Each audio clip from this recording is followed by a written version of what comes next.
Autobiography of a Yogi by Paramahansa Yogananda. For the uninitiated, yoga can seem like a distant Eastern religion. For others, it's just another form of meditation they employ to fix mind and body. These views couldn't be further from the intentions of Kriya Yoga's earliest gurus and prophets. They regarded their ultimate mission as the spiritual and material union between world religions. This book, to Autobiography of a Yogi, provides a brief introduction to the key concepts of Kriya Yoga. The book itself means a great deal to many people, including Steve Jobs, who read it first as a teenager.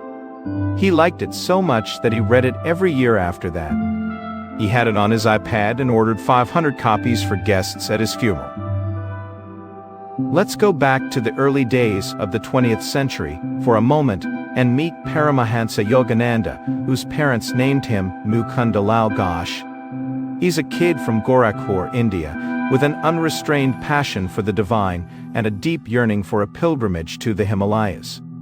He has no clue yet, but he's been chosen to take Kriya Yoga to America. To accomplish that goal, he must be immersed into the deepest spiritual realms by the greatest prophets of times past and present. Chapter 1. When the little Mukunda saw a boil on his sister's arm, he asked if he could apply the ointment she was using to treat hers because he was going to have one the next day. Incredulously, his sister refused. The boy shot back, predicting his sister Uma's boil would grow to twice the size if his prophecy came true. The next day, Mukunda did get a boil, the scar of which he then carried for the rest of his life, and, just as he had predicted, Uma's boil doubled in size. Over time, the boy came to understand that he was destined to follow a long line of famous yogis to accomplish a foretold mission. That mission had started with the prophecy of Lahiri Mahasaya, a Bengali guru who prophesied the birth of Mukunda. Mukunda paid intense devotion to the saint's picture in his room. He received healing from Asiatic cholera just by staring at the picture. He often saw visions of the saint. To Uma's astonishment, Mukunda willed a stranger's kite toward them, and when he was challenged, willed a second kite. Before Lahiri Mahasaya passed on to another realm, he told Mukunda's mother she would receive an amulet for her boy. The object would appear in her hand at the right time and would be handed to Mukunda after her death. This amulet would go on to disappear when the boy had found his guru.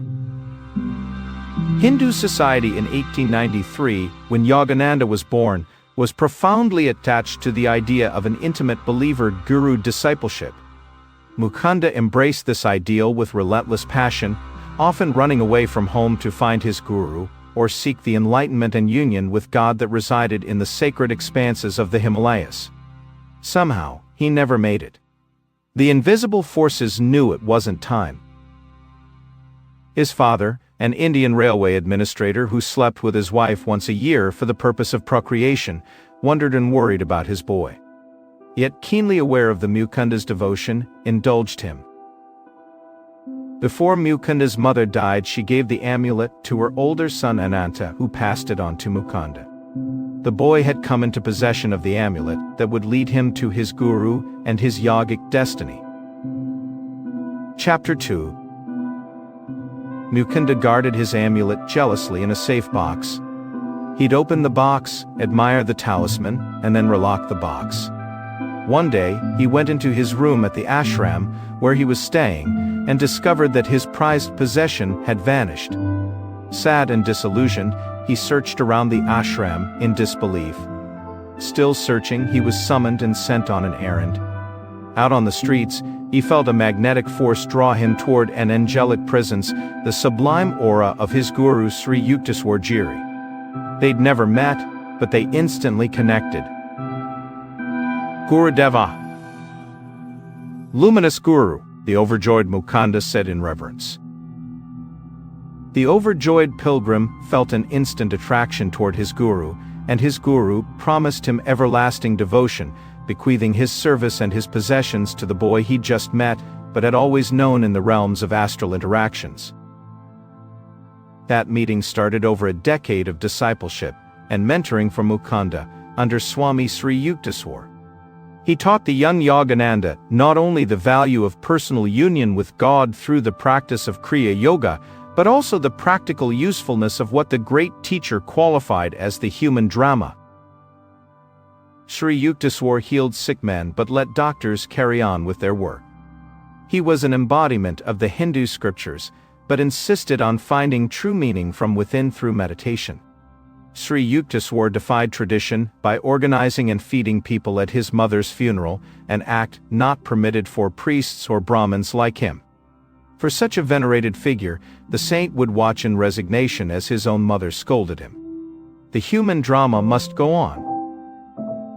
Sitting still, luminescent, and finely balanced in his lotus posture, the teacher would often lament about man's futile search for absolute truth in a world of boundless relativity. He discouraged personal attachment, even while enjoying the teasing and taunting that went around in his ashram.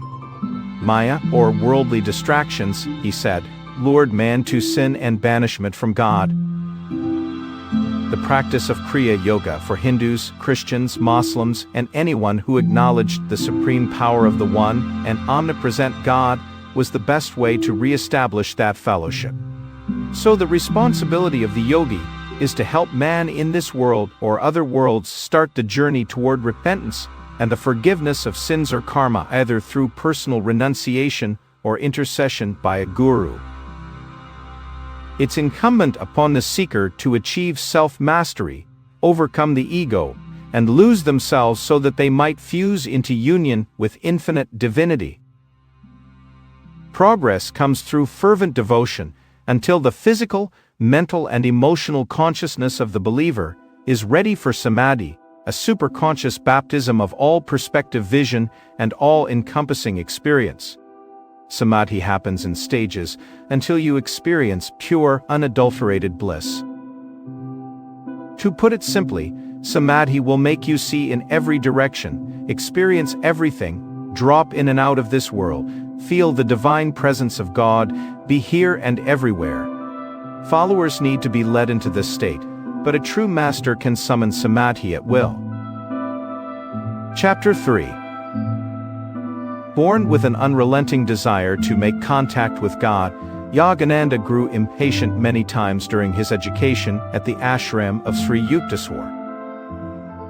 After several attempts to reach the holy mountains of the Himalayas were thwarted by his discerning guru, he finally made the pilgrimage.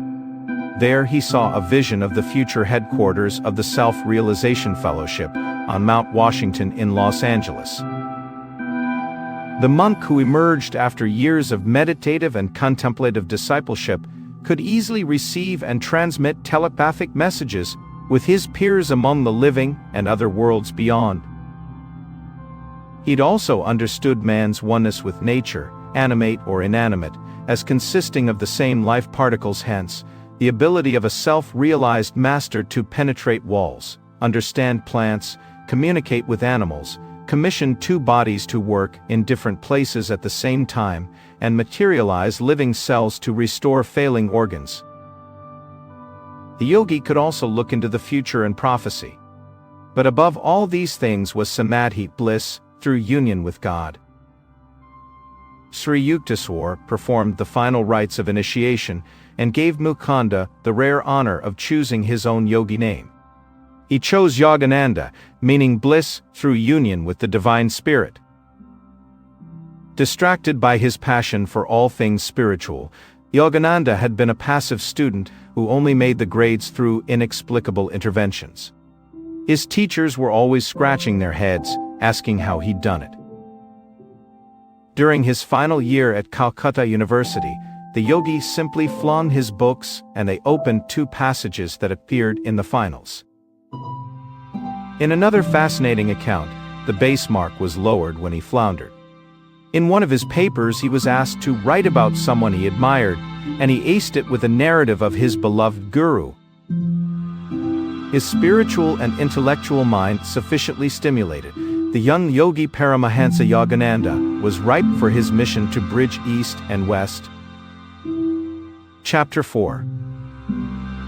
During one of their illuminating chats, Sri Yukteswar asked Yogananda how he'd cope in old age without the companionship of a family. You see, Yogananda had an aversion to organizational work, focusing his energy on self-realization and God contact. His guru gave him a nudge. The newly initiated monk wouldn't be the self-realized being he was if generations of generous masters hadn't shared their knowledge. The seeds of Yogananda's missionary work started with the planting of a liberal boys' school in Ranchi, near Calcutta. Students were taught the art of living in spiritual and physical domains. They were also schooled in subjects like agriculture, commerce, industry, and other academic disciplines. Studies were conducted outdoors and students were also taught meditation. This, the yogi said, would help the kids seek for answers from within. The idea spread to other places and more schools were opened. When he received an invitation to represent India as a delegate at the International Congress of Religious Liberals in Boston in 1920, the prophecy of his mission to the West had come full circle. But there was a small problem. The yogi didn't speak English. He stuttered when he tried to give his first talk on board the ship that carried him to America. The audience laughed. He gave it another go, letting his wits engage with the dynamic spirit that had guided his path over the years. He tapped into the endless wisdom of the saints who'd equipped him. Among them were illustrious teachers like the deathless Guru Babaji, Lahiri Mahasaya, who'd been Sri Yukteswar's guru, and other Christ-like mystics. His talk in Boston was successful. He stayed on for another 15 years giving lectures, publishing books, and initiating thousands into Kriya Yoga. After years of hard work, the yogi finally built the temple he'd seen in his vision in Kashmir. The Self-Realization Fellowship headquarters in Los Angeles, established in 1925, is the flagship of an organization with over 500 centers, temples, ashrams, and schools around the world. Chapter 5. In 1492, Christopher Columbus embarked on his fateful mission to find India, and as you might have heard, landed in America. What does this have to do with the autobiography of a yogi born several centuries later? It turns out, according to Paramahansa Yogananda, Columbus was a pawn in that ancient karmic transaction between East and West. When Yogananda set foot in America, he set up a union of the mystics by meeting and exchanging ideas with people in religious and public life. He founded a magazine called East-West to publish articles on the subject. Yogananda became a friend of the great American botanist Luther Burbank, who grafted his way into history by developing countless varieties of plants and vegetables. Luther Burbank was a massive fan of the yogi's teachings and method of educating youth. In Europe, Yogananda visited Therese Neumann in Bavaria. The Catholic stigmatist spoke Greek, Aramaic, and Hebrew with no prior instruction and experienced the Passion of Christ every Friday. Blood would ooze from the same points on her body where Jesus Christ was wounded. People came to her for healing. She could heal a patient's disease in her own body. She ate nothing but a sacramental wafer every morning. The yogi went into a trance to immerse himself in her experience of Jesus' suffering. Now a keen observer of the human drama, the Yogananda visited Palestine to trace Jesus' earthly path. Back in India, Yogananda was Mahatma Gandhi's guest at his hermitage in Wardha.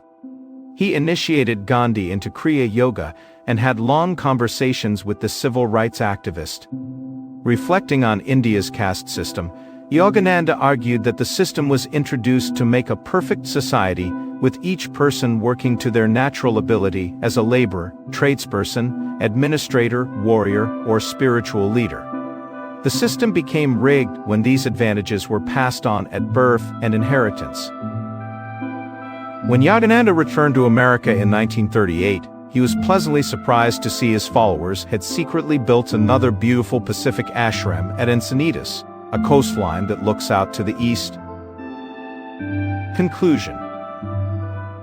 Paramahansa Yogananda displayed a deep spiritual yearning from childhood, often running from home to go on pilgrimages or find his guru. The search ended when he met Swami Sri Yukteswar, who taught and guided him toward fulfilling a long-held prophecy. He had to take the message of Kriya Yoga to the West. You've also learned about the Western and Eastern yogis Paramahansa met along his journey toward divine contact, and the legacy that reaches millions of people to this day through his self-realization fellowship. Kriya Yoga, an ancient form of scientific meditation, would connect man to God and in the process connect man to his neighbor.